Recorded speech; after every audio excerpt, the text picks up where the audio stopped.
Je me trouve ici, à la Cour pénale internationale, à un moment où, à tort ou à raison, une certaine opinion accuse cette Cour de servir d'instrument pour des règlements de comptes politiques contre des leaders africains indociles qui seraient même déjà condamnés avant d'être jugés. Ce qui mettrait à mal la crédibilité, l'impartialité, l'indépendance de cette prestigieuse institution. Vrai ou faux, Madame la juge, je n'en sais absolument rien. Dans tous les cas, je suis déjà là. Et j'ai donc toute la latitude de me faire ma propre opinion à partir de ce que ce célèbre philosophe Edgar Morin a appelé l'intelligence expériencée. C'est-à-dire à partir de ce que je vais entendre, de ce que je vais voir dans cette cour. Mais rassurez-vous, la vérité n'y a pas besoin d'espace pour s'exprimer, Madame la Présidente. C'est sans appréhension aucune, sans préjugé aucun, mais avec une confiance totale en cette cour de justice que je me retrouve devant vous ce 2 octobre 2014, pour que soit située ma responsabilité dans la crise qui a endeuillé mon pays. « 2 octobre 2002, 2 octobre 2014, cela fait exactement 12 ans que les Ivoiriens de toutes tendances confondues descendaient dans la rue, les mains nues, même si le procureur ne veut pas l'admettre. Le fait est têtu en histoire, c'était vraiment les mains nues, pour dire non aux armes d'une opposition armée qui semait la désolation dans des familles, laissant sur la route qui les a conduits au pouvoir des orphelins, des veuves. Madame la Présidente, c'est nous qui sommes descendus dans la rue pour dire non à ces armes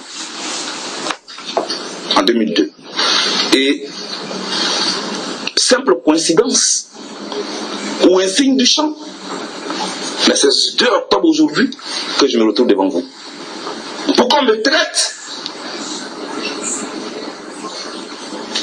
d'assassin, de génocidaire, pour que je sois jugé de crimes contre l'humanité. Madame la Présidente,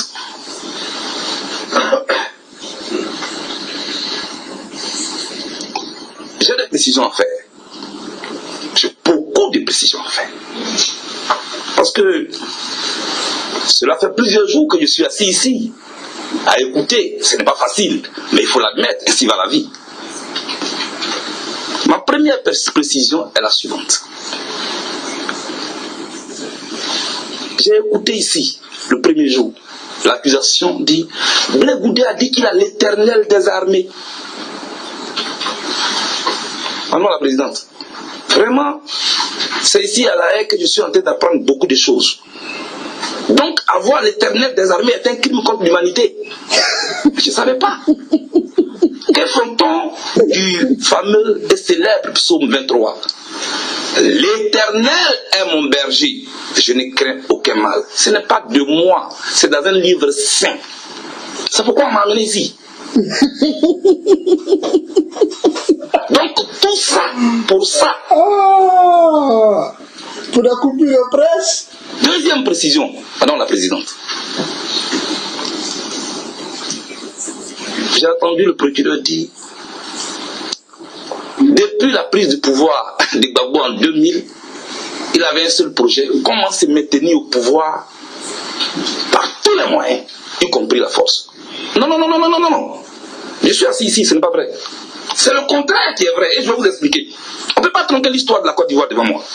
C'est Alassane Ouattara qui, depuis la prise de pouvoir de Gbagbo en 2000, voulait l'enlever au pouvoir par tous les moyens, y compris la force. Et moi, j'ai les preuves de ce que je dis.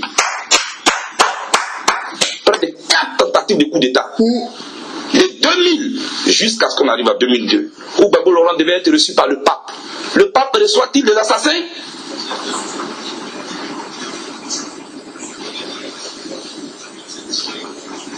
Madame la Présidente, ce n'est donc pas vrai ce qu'on vous raconte.